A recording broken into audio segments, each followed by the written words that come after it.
Canberra developer Doma Group has unveiled plans for the redevelopment of the 16-hectare heritage-listed Canberra Brickworks site into a low-rise mixed-use precinct. Masterplan architects, SJB, alongside a team of designers and experts, have conceived the design vision alongside the developer. Joining us to explain this vision is SJB's Emily Wombwell. Thanks for joining us on The Urban Developer. Thank you for having me, Adam. Now let's start with the history of this Brickworks site. What is the historical context and what is the site's current condition as well? Well, this site essentially is the starting point of Canberra. This site was built to begin the building of Canberra by firstly creating the bricks that would be used to begin the building of the first buildings. So it's super important for Canberra and even for Australia, given that this is the Nationals capital. And what sort of condition is the site in today? So current condition is that it is a very raw industrial site. It's fenced off, not accessible to public, and the landscape has really started to take over the site. So it's a good time for us to move the buildings into their next phase of life. And so 16 hectares, where is it located in Canberra? It's located in Yarralumla, right adjacent Yarralumla, which is an inner city suburb, and adjacent a golf course. So it is a really amazing location and a pocket that is currently completely inaccessible. And so Doma Group is the developer. How did they effectively get their hands on the site and what was the process there?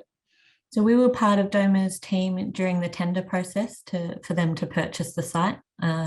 And that process was driven by some design principles and the intended approach.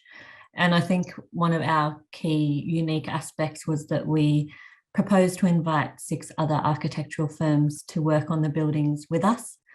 Given that it's 16 hectares, there's going to be multiple buildings. We felt it was important that it wasn't seen to be designed by one hand, and it was more organically developed, as cities generally are.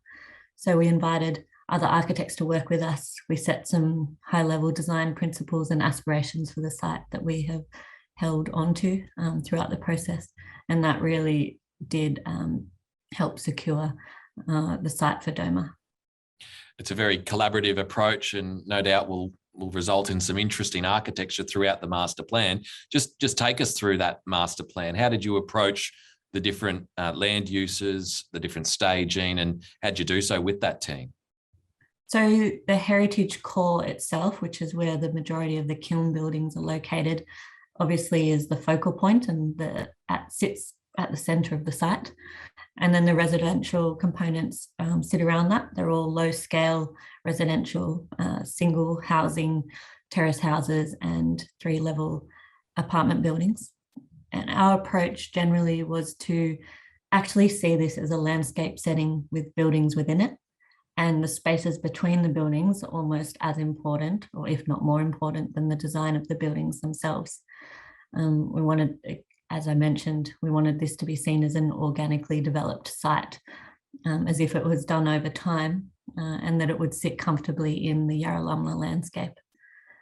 So the other thing that's important to us is the arrival within the site, that there's clarity about wayfinding and how you move through the precinct, and then also the storytelling about the history of the site, understanding of the original character, and even the process of brick making being something that people can understand when they visit the site. It's an interesting and very unique historical use to draw upon as you redevelop it. It's got a lot of similarities there. Now, you mentioned the heritage component, the kiln, and the focal point of the development. Just tell us what's happening with that. So the heritage core is going to be a mixed-use precinct with retail, commercial, and a wellness precinct offering. There's also some residential facilities located in that, but the majority of that space is for public and for public access. So there's, again, quite large spaces between these buildings that will be used for outdoor dining and public events. and then the buildings themselves will all be adaptively reused as a really vibrant mixed-use precinct. So there's things like bakers, restaurants, bars, potentially a gin distillery, and the wellness precinct that Doma will retain ownership of will be a gym and spa facility. And just in terms of the building scale across the development, you mentioned it's reasonably low rise. Give us a sense of how that was conceived of and considered, and then give us a sense of, say, the mix as well and the materiality that's being used throughout the architecture. So in terms of the master plan from a residential perspective, where we have a boundary adjacent single dwellings within Yarralumla, we are generally locating small scale single houses, and then that transfers to a higher density typology of terraces, and then to the apartment buildings where we don't have direct neighbour interface. So it's been very sensitively considered in terms of where we locate the scale of the different residential buildings. And from a mixed perspective, there's 1 beds, 2 beds, 3 bed apartments, up to very large townhouses and single houses. And just in terms of the materiality of the buildings across the development, obviously historically a Brickworks, are you using a lot of brick? Yeah, definitely. So we did set some high level design principles across the site for each of the architects to then respond to in their individual buildings. The use of brick and brick elements was definitely one of those, so that the character of the buildings that we are putting in this place have a texture that speaks to the history of the site, and also the inherent durability of that material and inherent finish of that materiality means that they're low maintenance and they will stand the test of time, which this site definitely deserves. The other key principles were for this to be buildings within a garden setting and a garden landscape, and then also considering the roofscape. So the heritage buildings have a lot of pitched roofs, and you do arrive in the site from a higher level, and so the varied roofscape and interesting roofscape is quite important for the new buildings as well. And so just in terms of the broader community engagement that's required and the planning process that you're seeking to go through, so just give us a sense of how the community's initial perception of this development is and what the planning approval process is. Yep. So there's been an extensive community engagement process mapped out, and it's been quite iterative. We've had multiple presentations and meetings with the community. There's also a website where regular updates are put up for people to be across. And generally, there's been a huge amount of interest, as you can imagine. There's a very strong local community in Yarralumla. They've been involved in all of these sessions. And generally, the feedback has been really great. A lot of the time we held these sessions and then people want to know how they can buy into the development. But yeah, a lot of interest. And then from the council's perspective, that's also been a very iterative process that we've engaged and initiated. So we meet with the Heritage Council regularly to keep them up to date with our design development, to ensure there's no surprises and to allow us to involve their feedback during the process.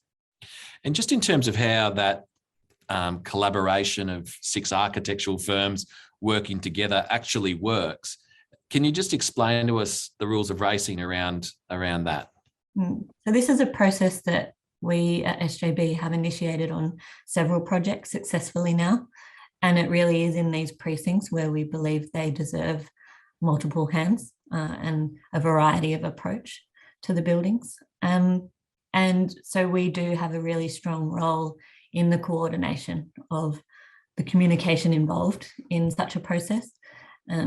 There's multiple workshops early on that allow for the collaboration and development of design principles, but then also making sure there's time for each of the individual firms to go away and do their work. And we meet regularly, we give each other feedback. So it's a very iterative, collaborative thing to be a part of. Obviously, there's a lot more communication involved with people externally, but actually that is what makes the process more exciting and more interesting. It builds a little bit of intensity within the teams to do their best work in a way. So yeah, we've always found it a really, really great process to be a part of. Very exciting. And then just in terms of staging, what is the staging of the development? And I guess when's it expected to be completed? So the heritage core and stage 1 of the residential component will be delivered at the same time. We will be putting in development applications for that component early in the new year, and Doma are looking to be on site by the middle of next year, or around the middle of next year. And I imagine 18 months to 2 years from that point, residents and public will be able to start engaging with the site. There is a stage 2 then of residential development as well. Well, we look forward to seeing the fruits of your labour, and we'll stay very close to it and watch its ultimate development. Thanks very much for joining us. No problem. Thanks for having me.